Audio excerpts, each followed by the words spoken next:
नमस्कार बच्चों, आज हम संस्कृत कक्षा अष्टमी में द्वितीय पाठ है जो हमारा बिलस्य वाणी न कदापि निश्रुता के प्रश्न अभ्यास करेंगे, यानी कि इसके अभ्यास प्रश्नों को देखेंगे। तो सबसे पहला प्रश्न हमारे पाठ का है उच्चारणम कुरुत, उच्चारण करना है। उच्चारण यानी कि इनको बोलना है। तो एक बार देखते हैं इनको बोल करके, मेरे बाद में बोलिए।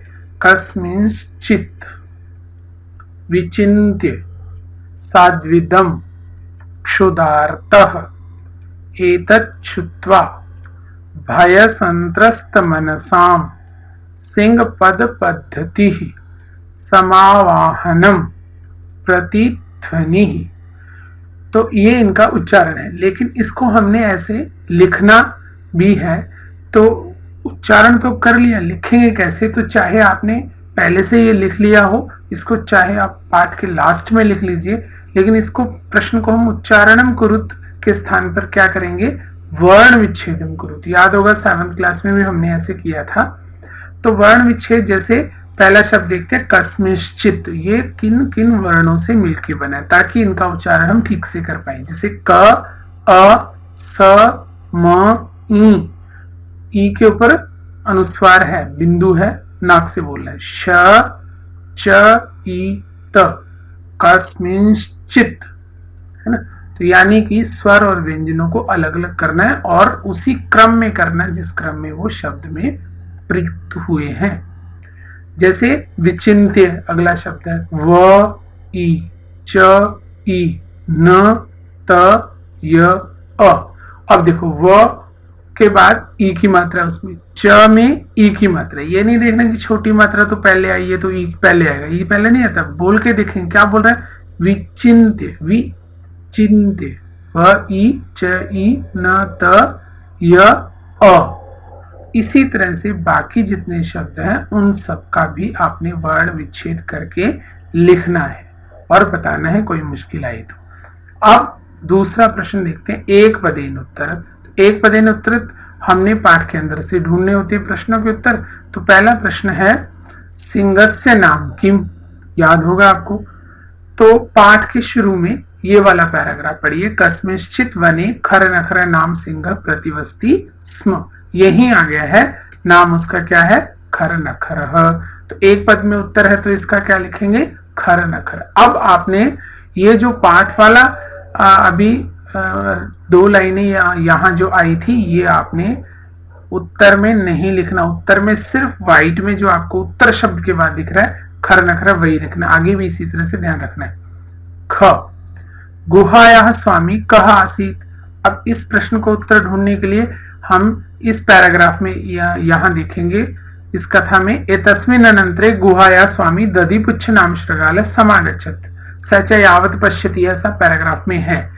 इसको नहीं लिखना, लेकिन यहां से देखना है क्या? दधिपुच्छ, ये इसका उत्तर है और वो शृगाल है। तो एक साथ लिख देंगे दधिपुच्छ शृगाल। तो गुहायाः स्वामी कः आसीत्? दधिपुच्छ शृगाल, इतना ही। ग, सिंहः कस्मिन् समये गुहायाः समीपे आगतः। अब इसका उत्तर लिखना है। कस्मिन् समय, कौन से समय में? तो पैराग्राफ में कहां देखेंगे? क्षुधार्तन किंचित आहारम प्राप्तवान, ये वाला पैराग्राफ में। ततः सूर्यास्त समय एकाम महती गुहाम दृष्टवा सह अचिंतयत, है ना। तो सूर्यास्त समय, तो इसका उत्तर क्या होगा? कस्मिन समय? सूर्यास्त समय। तो इस तरह से लिखना। अब आपने एक पद के उत्तर एक पद में लिखने हैं, जो यहाँ व्हाइट में आप व्हाइट फॉन्ट में दिख रहे हैं आपको। उत्तर शब्द के बाद वाले शब्द सिर्फ वही लिखने, बाकी समझने के लिए है। प्रश्न लिख करके उत्तर लिख लेने हैं। उसके बाद आगे घ, हस्तपादादिकाः क्रियाः केशाम न प्रवर्तन्ते। इसका उत्तर मिलेगा श्लोक में। श्लोक था किताब में, भय संत्रस्त मनसाम हस्तपादादिका क्रिया प्रवर्तन्ते न वाणी च वैपतुश्च अधिको भवेत्। तो इसमें भय संत्रस्त मनसाम, ये उत्तर होगा इसका। भय संत्रस्त मनसाम, सा के ऊपर अनुस्वार है लेकिन एक पद में लिखते हैं तो म को हलंत करके लिखते हैं, ऐसा लिखना है। उसके बाद है गुहा केन प्रतिध्वनिता। तो ये पैराग्राफ यहां से लिखेंगे। तो केन प्रतिध्वनिता सिंहस्य उच्च गर्जन प्रतिध्वनिता, तो इसका उत्तर ये आएगा। तो यहां लिखेंगे सिंहस्य उच्च गर्जन प्रतिध्वनिता। गुहा केन प्रतिध्वनिता, गुहा वो किस कारण से इको साउंड करने लगी, किस तरह से वो बुलाने लगी, तो यहां आएगा सिंहस्य उच्च गर्जन प्रतिध्वनिना।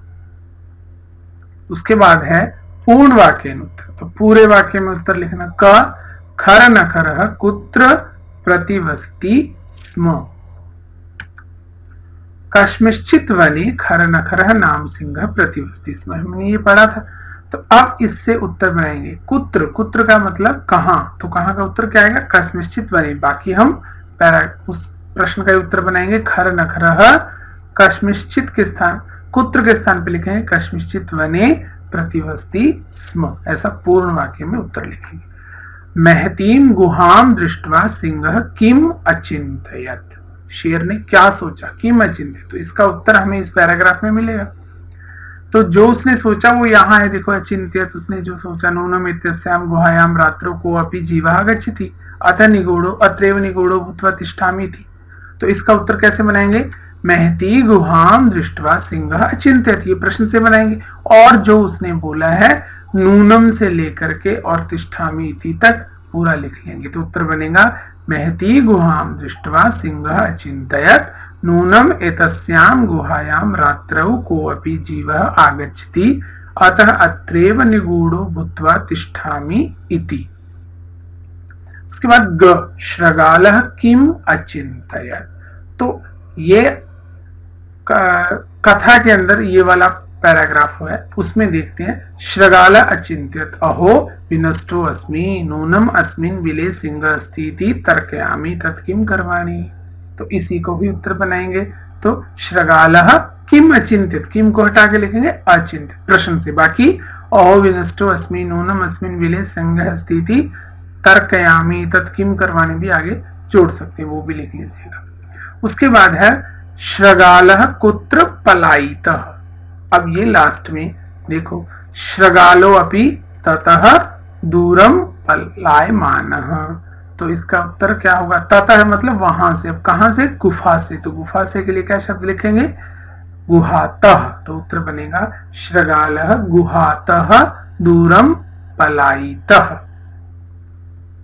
उसके बाद अंग गुहा समीपम आगत्य श्रगालः किम पश्यति, तो ये वाला पैराग्राफ में देखेंगे शार्क क्या देखता है, तावत सिंह पदपद्धति गुहायाम प्रविष्टा दृश्यते न च बहिरागता, ये वो देखता है कि शेरों के पैर के निशान, शेर के पैर के निशान अंदर गए हुए दिख रहे हैं लेकिन बाहर नहीं आते दिख रहे, वो ही लिख रहे हैं। तो गुहाम समीपे आगत्य ये प्रश्न से लिखेंगे, श्रगालः ये भी प्रश्न से लिखेंगे, किम पश्यति, किम को छोड़ के लिखेंगे पश्यति, फिर आगे सिंह पद पद्धति गुहायाम प्रविष्टा दृश्यते न च बहिरागता। उसके बाद च प्रश्न कह शोभते, ये लास्ट वाला जो श्लोक है, शियार जो है वो पढ़ता हुआ जा रहा था, उसमें है कह शोभते अनागतम यह कुरुते शह शोभते, तो इसका उत्तर होगा अनागतम यह कुरुते शह शोभते। तो कौन शोभा को प्राप्त होता है, जो अनागत की आने वाले संकट के बारे में उपाय करता है वह सुशोभित होता है, ऐसा देखिए। अब चौथा प्रश्न देखिए, रेखांकितानि पदानि आधृत्य प्रश्न निर्माण कुरुत, 7th क्लास में भी इस तरह के किए थे।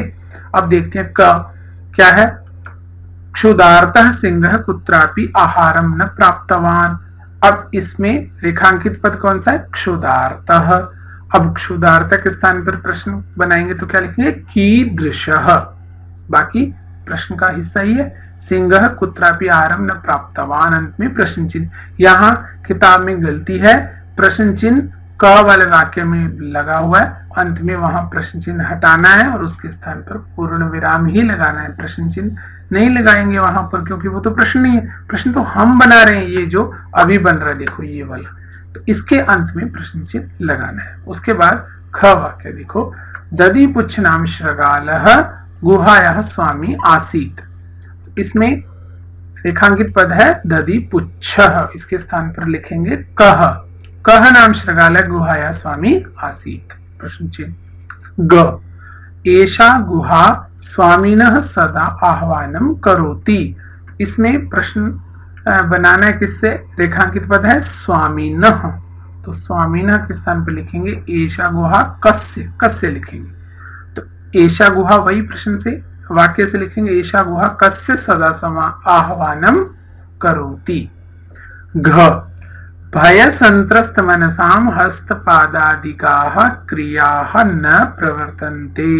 इसमें रेखांकित पद है हस्तपादादिकाः, इसके स्थान पर लिखेंगे काः, तो भय संत्रस्त मनसाम काः क्रियाः न प्रवर्तन्ते। अंग देखो, आह्वानेन शृगालः बिले प्रविश्य सिंहस्य भोज्यं भविष्यति। अब बिले, बिले के स्थान पर क्या लिखेंगे? कुत्र, तो आह्वानेन शृगालः कुत्र प्रविश्य सिंहस्य भोज्यं भविष्यति।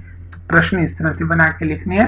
फिर से याद दिला रहा हूं, प्रश्न के अंत में प्रश्न चिन्ह लगाना है, लेकिन ऊपर जो ब्लैक कलर के वाक्य हैं उसमें प्रश्न चिन्ह जो लगा हुआ गलत है, उसको नहीं लगाना। किताब में ऐसा लगा हुआ था, वो गलत है।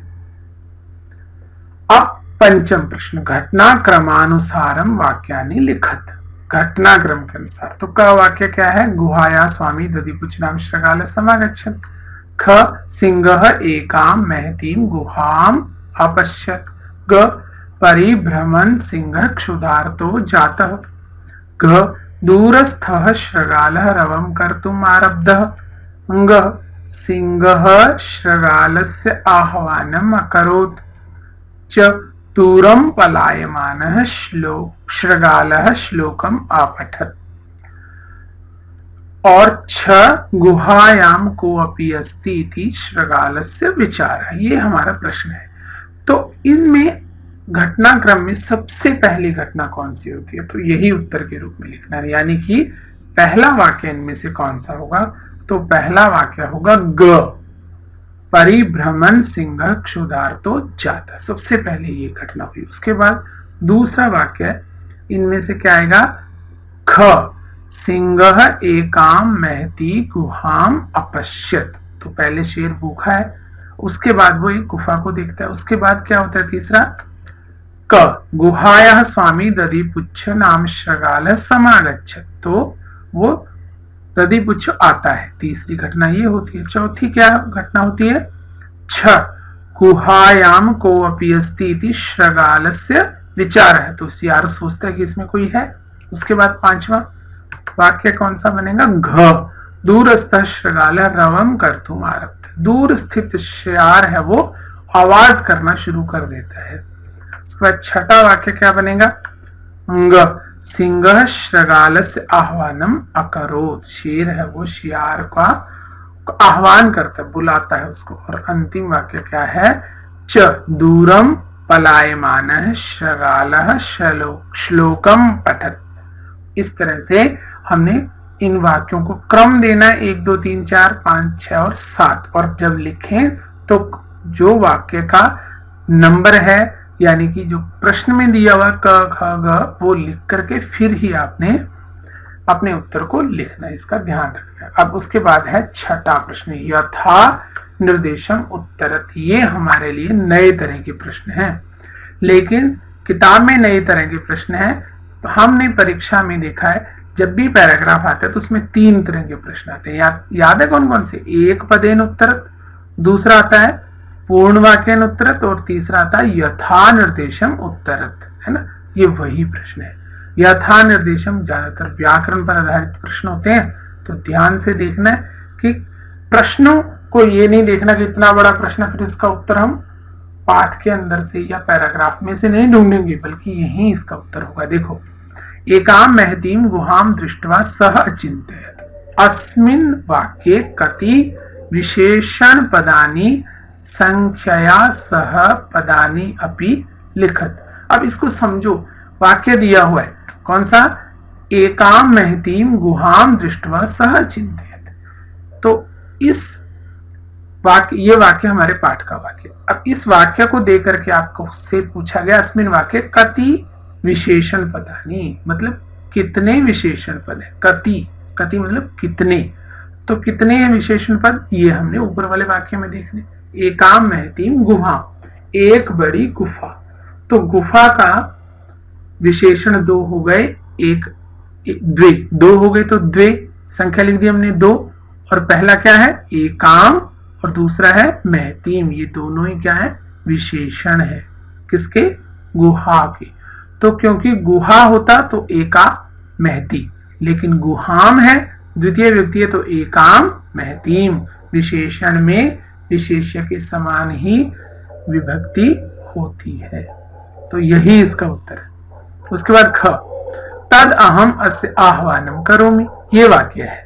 अत्र अहम इति पदम कस्मै प्रयुक्तम, कस्मै किसके लिए, तो अहम शब्द तद अहम विच्छेद करने से पता लगता है इसका। तद अहम, अहम शब्द किसके लिए आया है, कौन कह रहा है अहम, तो अहम शेर कह रहा है ना, तो सिंहाय किसके लिए, शेर के लिए, तो सिंहाय। अगर यहां होता शेर के लिए तो श्रगालाय, सिंह सिंहाय पूरा लिखना है, सिंह नहीं लिखेंगे। ग, यदि त्वं माम न आप्यसि, अस्मिन् वाक्ये कर्तृपदम की, कर्तृ मतलब कर्ता पद कौन सा है, वाक्य कौन सा है, यदि त्वं माम न आप्यसि। अब इस वाक्य में कर्ता कौन है, याद कीजिए नौ कर्ता होते हैं, प्रथम पुरुष के कर्ता सहतौते या स्त्रीलिंग में सातेता, और मध्यम पुरुष त्वम युवाम युयम, और उत्तम पुरुष अहम आवाम वयम, या फिर संज्ञा कोई नाम जातिवाचक व्यक्तिवाचक बस यही तो होते हैं, उनमें से क्या है त्वम, इसका कर्ता क्या है त्वम, इस वाक्य में त्वम है, माम नहीं है कर्ता, त्वम है केवल। उसके बाद घ, सिंह पद पद्धति ही गुहायाम प्रविष्टा दृश्यते, अस्मिन् वाक्ये क्रियापदम की, क्रियापद कौन सा है इस वाक्य में, सिंह पद पद्धति गुहायाम प्रविष्टा दृश्यते। तो आप में से कुछ बच्चों को समझ में आ रहा है क्या होगा इसका, दृश्यते ये क्रिया है ना, और कर्ता अगर पूछा जाए तो क्या होगा, सिंह पद पद्धति ये करता है। अंग, वने अत्र संस्थस्य समागता चरा, अस्मिन् वाक्ये अव्यय पदम किम, अव्यय पद आपको मैंने होमवर्क में भी दिया था ये काम। अव्यय पद कौन सा है जिसके लिंग वचन विभक्ति नहीं होती, तो अव्यय पद है यहाँ अत्र। वने देखो सप्तमी विभक्ति है, संस्थस्य में भी षष्ठी विभक्ति है, समागता जरा ये स्त्रीलिंग शब्द हैं जो लिंग वचन विभक्ति जिनकी नहीं बता सकते वो सब क्या कहलाते हैं, अव्यय पदम कहलाते हैं। तो यहाँ क्या आंसर है अत्र। उसके बाद सातवां, मंजूषातः अव्यय पदानि चित्वा रिक्त स्थानानि पूरयत, अव्यय पद दिए हुए हैं जैसे कश्चन, दूरे, निश्चय, यदा, तदा, यदि, तरहि, परम, च, सहसा। मैंने आपसे कहा था अव्यय पद चुन करके लिखने हैं, तो ये अव्यय पद है ना।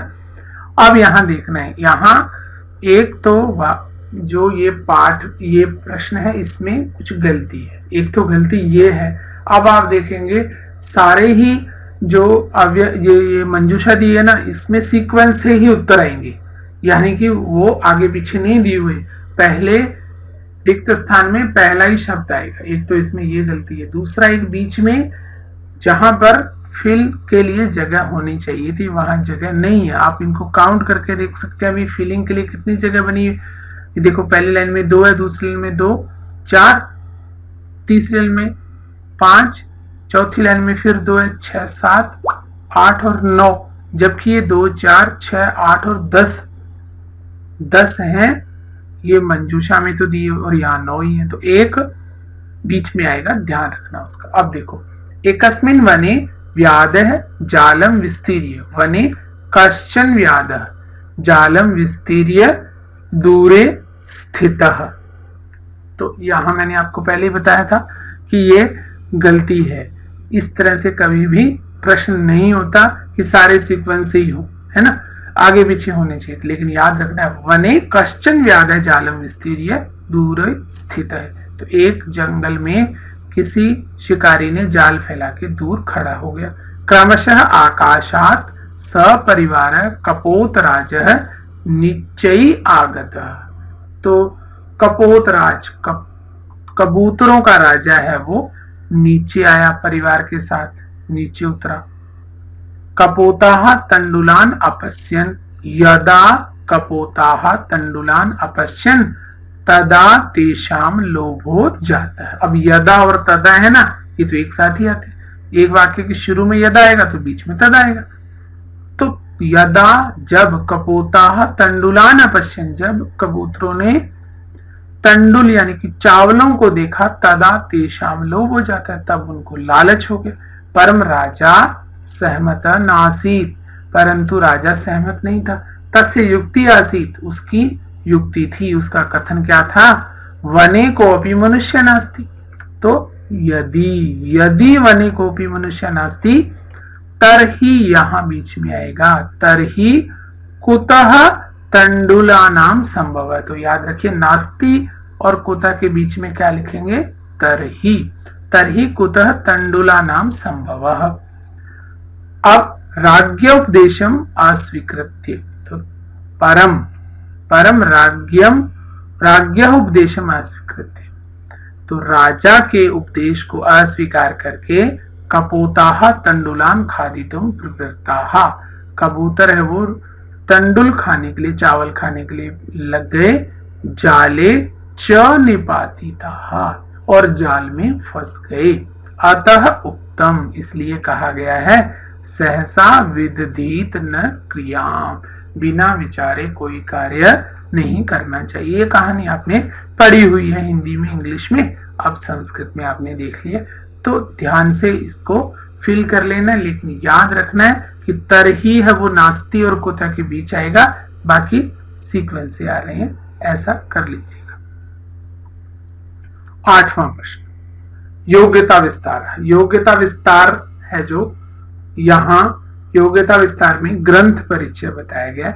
विष्णु शर्मा ने राजा अमर शक्ति के मूर्ख पुत्रों को कुशल राजनीतिज्ञ बनाने के उद्देश्य से कथाओं के संकलन के रूप में पंचतंत्र की रचना की थी। तो हमें मालूम है यह कथा किस ग्रंथ से ली गई, पंचतंत्र से। तो पंचतंत्र की रचना किसने की थी, विष्णु शर्मा ने। राजा थे अमर शक्ति, उनके बेटे मूर्ख थे, उनको राजनीतिज्ञ बनाने के लिए ऐसा कहानियां बनाई थी जो पंचतंत्र के नाम से प्रसिद्ध हुई। इसमें मित्र भेद, मित्र संप्राप्ति, काकोलुकीय, लब्ध प्रणास, अपरीक्षित कारक, ये उसके 5 तंत्र हैं। इन 5 खंडों में कुल 70 कथाएं और 900 श्लोक हैं। तो इसकी जो पंचतंत्र है उसमें 70 कहानियां हैं, 900 श्लोक हैं, और सारी कहानियों के जो पात्र हैं वो पशु पक्षी हैं, और सारी कहानियों से कोई ना कोई शिक्षा मिलती है। राजा के मूर्ख पुत्रों को राजनीतिज्ञ बनाने के लिए ये रचनाएं की गई थी विष्णु शर्मा के द्वारा। श्लोकों में प्राय तर्कपूर्ण नीति श्लोक प्रयुक्त हैं। पंचतंत्र का अनुवाद 4th शताब्दी के आसपास ईरान की पहलवी भाषा में हुआ था। इसी के आधार पर विदेशी भाषाओं में इसके अनेक अनुवाद हुए, यानी कि 4th शताब्दी। अगर हम बात करें अभी कौन सी शताब्दी है मालूम है, 21वीं शताब्दी। सोचो 21वीं शताब्दी यानी कि 2100 साल, लेकिन जब 400 साल से कैलेंडर जो अभी हम यूज कर रहे हैं, जब ये 400 साल दिखा रहा था, या जब ये 400 साल की काउंटिंग में था, तब इसका ईरान की पहलवी भाषा में अनुवाद हो चुका था। यानी कि ये पंचतंत्र की रचना उससे बहुत पहले की है, और अनेक भारतीय भाषा विदेशी भाषाओं में इसका अनुवाद हुआ है। भारत की भाषाओं में तो हुआ ही। तो जितने भी हम पुरानी कहानियां पढ़ते हैं, बचपन में हमने सुनी थी जंगली जानवरों की कहानियां जिसमें कोई सीख होती थी, वो सारी कहानियां पंचतंत्र में ही हैं। काकोलुकियम पंचतंत्र का 3य तंत्र है जो हमारी पाठ है, इसमें काकोलुकियम से लिया गया। ये 3रा तंत्र है।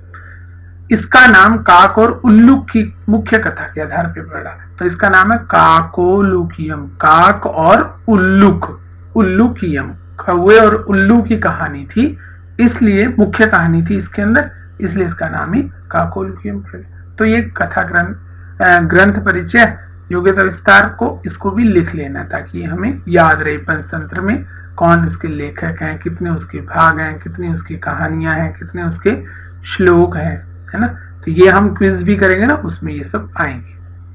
आगे देखें व्याकरणम। तो व्याकरण का एक भाग दिया अव्यय। याद होगा आपको, मैंने बार बार ये याद दिलाया था, अव्यय छांटो इस पाठ के अंदर से, है ना। तो अव्यय, अव्यय क्या होते हैं अब जानते हैं इसको। संस्कृत में दो प्रकार के शब्द होते हैं, विकारी और अविकारी। विकारी शब्द होते हैं परिवर्तनशील, जैसे संज्ञा, सर्वनाम, विशेषण, क्रिया शब्द क्या है, विकारी है, परिवर्तन होता है उसमें, संज्ञा है, बदलती है, एक वचन, द्विवचन, बहुवचन, ये सब होते हैं उसके अंदर। विशेषण में भी ऐसा होता है, क्रिया में भी ऐसा होता है, जैसे बालकः, सः, शुक्लः, गच्छति। अविकारी शब्द अव्यय कहलाते, जैसे बालकः, इसका एक वचन, द्विवचन, बहुवचन है, सह का भी है, सह तौते, बालकः, बालकौ, बालकाः, अनेक विभक्तियां इसकी सातों उसमें प्रयोग होते हैं। शुक्ल ये विशेषण है, और गच्छति, गच्छता, गच्छन्ति ये तो हम जानते हैं, इन सब के रूप चलते हैं। लेकिन अविकारी शब्द अव्यय कहलाते हैं, इनके रूप कभी नहीं बदलते। अत्र, अधुना, अपि जैसे उदाहरण के तौर पे दिए, यानी कि जिनके रूप नहीं चलते। अत्र, अधुना, अपि, जिनको हम ये नहीं कह सकते ये पुल्लिंग है, ये नपुंसकलिंग है या स्त्रीलिंग है, या वर्तमान काल के हैं, भूतकाल के हैं, ऐसे नहीं होते। एक वचन, द्विवचन, बहुवचन नहीं होता, यानी कि जिनके रूप बदलते नहीं है, वैसे ही रहते हैं, उनको कहते हैं अव्यय। शब्द ही ऐसा अव्यय, व्यय का मतलब खर्च होना, परिवर्तन होना, जिसमें परिवर्तन नहीं होता वो अव्यय कहलाते हैं। अव्ययों में भी रूढ़ और यौगिक दो रूप मिलते हैं। रूढ़ अव्ययों के खंड नहीं होते, खंड का मतलब टुकड़े नहीं होते, यानी कि वो जुड़े नहीं होते, है ना। जैसे च, अपि, वा, तु, खलु, न इत्यादि। तो ये सारे छोटे छोटे हैं, इनके टुकड़े नहीं हो सकते। यौगिक अवयवों के खंड होते हैं, ये कृत, तद्धित या समास के रूप में होते हैं। तो क्रिया से संबंधित कृत है, तद्धित जिसमें संज्ञा, सर्वनाम इत्यादि है, और समास के रूप में। कृत से बने हुए अव्यय हैं, जैसे क्रिया वाले गत्वा, तुमुन, ये प्रत्यय हैं, प्रत्यय जोड़ने से बनते शब्द, लेकिन क्रिया है उसमें, लेकिन क्रिया इसके रूप और नहीं चलते, गत्वा के आगे रूप नहीं है, तो इसलिए क्रिया के साथ ये प्रत्यय जोड़ने से बनते हैं। तो ये से गत्वा, तुम। तद्धित से बने अव्यय हैं सर्वथा, एकदा, तत्र, इत्थम, कथम इत्यादि। तो ये तद्धित से बने हुए हैं। और समास के रूप में अव्यय हैं प्रतिदिनम, यथाशक्ति इत्यादि। जैसे प्रति अलग है, दिनम अलग है, यथा और शक्ति अलग अलग है, तो जुड़े हुए यौगिक। यौगिक का मतलब जुड़े, योग किया हुआ जिनका, है ना। प्रस्तुत पाठ में कदाचित इतस्ततः, इतस्ततः, न, दृष्ट्वा, नूनम, अपि, तर्हि, अत्र, एव, अत्रैव, भूत्वा, इति, च, बहि, अहो, एवं, विचिन्त्य, सह, तदा, यदि, अथ, श्रुत्वा, सदा, परंतु, परंतु शब्द परम और तु, प्रविश्य, सहसा, कदापि, कदापि, ये अव्यय। तो ये पाठ के अंदर अव्यय हैं। इनकी उपयुक्त कोटियों में पहचान की जा सकती है, यानी कि इनको हम जान सकते हैं कि वो रूढ़ हैं या यौगिक हैं। जैसे अभी आप देख रहे हैं कुछ दो दो शब्द मिले हुए हैं, तो वो सारे यौगिक हैं, और अकेले के लिए वो सब क्या है, रूढ़ है। इस तरह से ये आपने व्याकरण का काम भी लिख लेना है। तो इस यहाँ हमारा ये पाठ पूरा होता है। अब हमारे 2 पाठ पूरे हो चुके हैं। मैं आपको जल्द ये क्विज आपके लिए भेजूंगा, पहले पाठ की और उसके बाद दूसरे पाठ की, तो ताकि हमारा क्लास टेस्ट, रिवीजन जैसा टेस्ट हो जाए। तो आप एक बार फिर से पाठ को देख लीजिए, पहले को भी, दूसरे को भी देख लीजिए।